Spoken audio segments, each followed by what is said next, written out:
या स्पीड न्यूजचे प्रायोजक आहेत क्रिस्टल्स ड्रीम स्पेस। आता मिळकत करावरील 100% व्याज शास्ती माफी करण्याची अभय योजना राबवण्यात येत आहे। येत्या 30 सप्टेंबर 2025 पर्यंत या योजनेची मुदत आहे। त्या दरम्यान संबंधितांनी मूळ रक्कम भरणं आवश्यक आहे।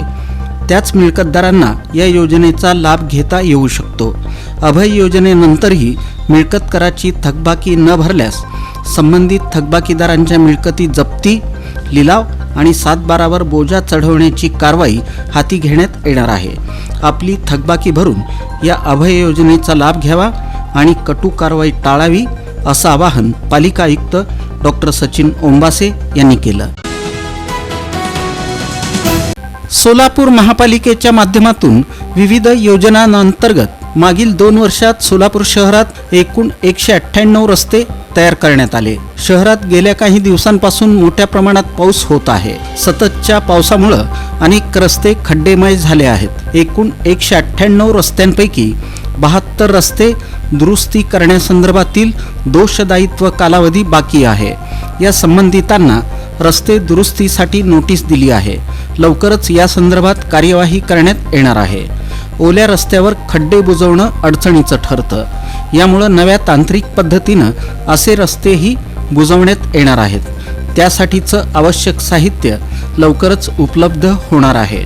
त्यानंतर खड्डे आणि रस्ते दुरुस्तीची कार्यवाही सुरू करण्यात येणार आहे। गणेशोत्सवापूर्वी शहरातील रस्ते खड्डेमुक्त करण्याचा महापालिकेचा प्रयत्न राहणार आहे, असं पालिकेचे अतिरिक्त आयुक्त संदीप कारंजे यांनी सांगितलं।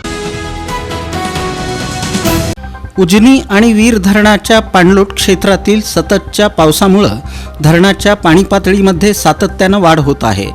धरणाची पाणी पातळी नियंत्रित करण्यासाठी उजनी धरणातून 91,600 क्युसेक तर वीर धरणातून 54,760 क्युसेक असा एकूण 1,46,360 क्युसेक इतका विसर्ग सोडण्यात आल्यानं नदीकाठच्या नागरिकांनी सतर्कता बाळगावी असं आवाहन तहसीलदार सचिन लंगुटे यांनी केलं आहे। सोलापूर शहरातील ज्येष्ठ नागरिकांच्या वतीनं हा धडक मोर्चा काढण्यात आला। यावेळी जिल्हाधिकाऱ्यांशी चर्चा करून निवेदन देण्यात आलं। सध्याच्या काळात सोलापूर शहरात विविध धार्मिक, सामाजिक, सांस्कृतिक तसंच खाजगी कार्यक्रमांमध्ये डीजेच्या प्रचंड आवाजाबरोबरच लेसर लाईटचा अमर्यादित आणि बेकायदेशीर वापर होत आहे। यामुळे निर्माण होणारं ध्वनी आणि दृश्य प्रदूषण यामुळे ज्येष्ठ नागरिकांचं दैनंदिन जीवन असह्य झालं आहे। विद्यार्थ्यांचा अभ्यासावर विपरीत परिणाम होत आहे। तसंच हृदयरोग, बीपी अशा गंभीर आरोग्य धोक्याचं कारण ठरत आहे। त्यामुळे डीजे आणि लेझर लाईटवर बंदी घालावी अशी मागणी करण्यात आली।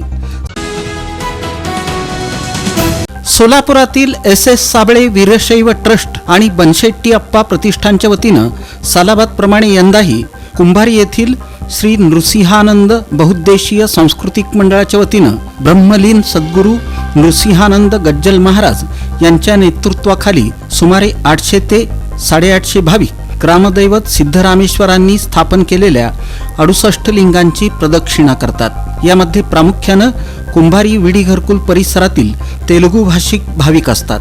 सिद्धरामेश्वर महाराजांनी स्थापन केलेल्या 68 लिंगांपैकी शिवानुभव मंगल कार्यालयातील अतिथी गणपती आणि कामेश्वर लिंगाच्या दर्शनासाठी हे भाविक प्रतिवर्षी येत असतात। या भाविकांना माजी महापौर शोभाताई बनशेट्टी यांच्या हस्ते महाप्रसादाचं वाटप करण्यात येतं। ते यंदाही करण्यात आलं।